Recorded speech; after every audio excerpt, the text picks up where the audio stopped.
Binasag ng aktres na si Tagba Buyak-Ustan ang kanyang katahimikan. Sinabi niya ang tungkol sa mga lihim na pagbabanta na mensahe na natanggap niya pagkatapos ng kanyang kasal kay Enjan Accurate. Sa mahirap na prosesong ito, sinabi ni Buyak-Ustan ang totoo, sinisisi ang kanyang dating asawang si Honor Sailak.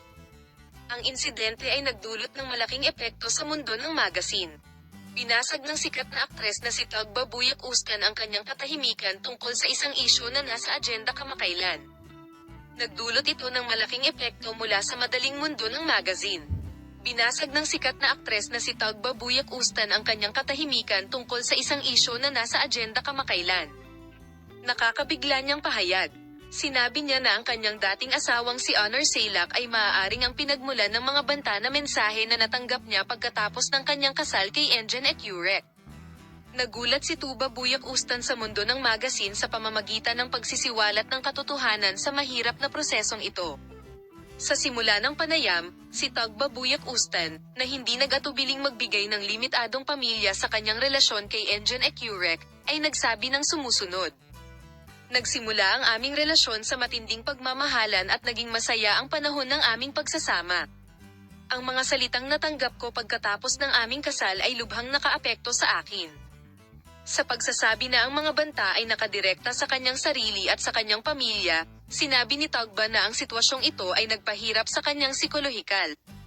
Gayunpaman, si Tagba Buyak-Ustan ay gumawa ng isang mas nakakagulat na pahayag, na sinasabi na ang pinagmulan ng mga mensahe ng pagbabanta ay maaaring ang kanyang dating asawa.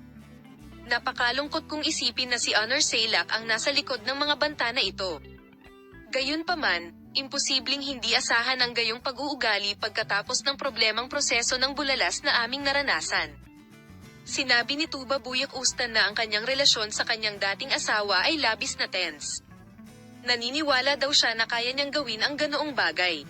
Binigyang diin ni Tuba Buyak-Ustan na siya ay nagpupumilit na malampasan ang mahirap na prosesong ito at hahanapin ang kanyang mga karapatan, na sinasabi na kung mapapatunayang si Honor talaga ang nasa likod ng mga banta na iyon, gagawin niya ang mga kinakailangang legal na hakbang. Sinabi rin niya na lumakas ang relasyon nila ni Enjan Accurate sa tamang panahon at sinusuportahan nila ang isa't isa. Sa wakas, nagbigay ng pag-asa si Tagba Buyak-Ustan sa kanyang mga tagahanga sa pagsasabing, "Nagpapasalamat ako sa lahat ng nakasama niya sa prosesong iyon, lalabas ang katotohanan at mabibigyan ng hustisya."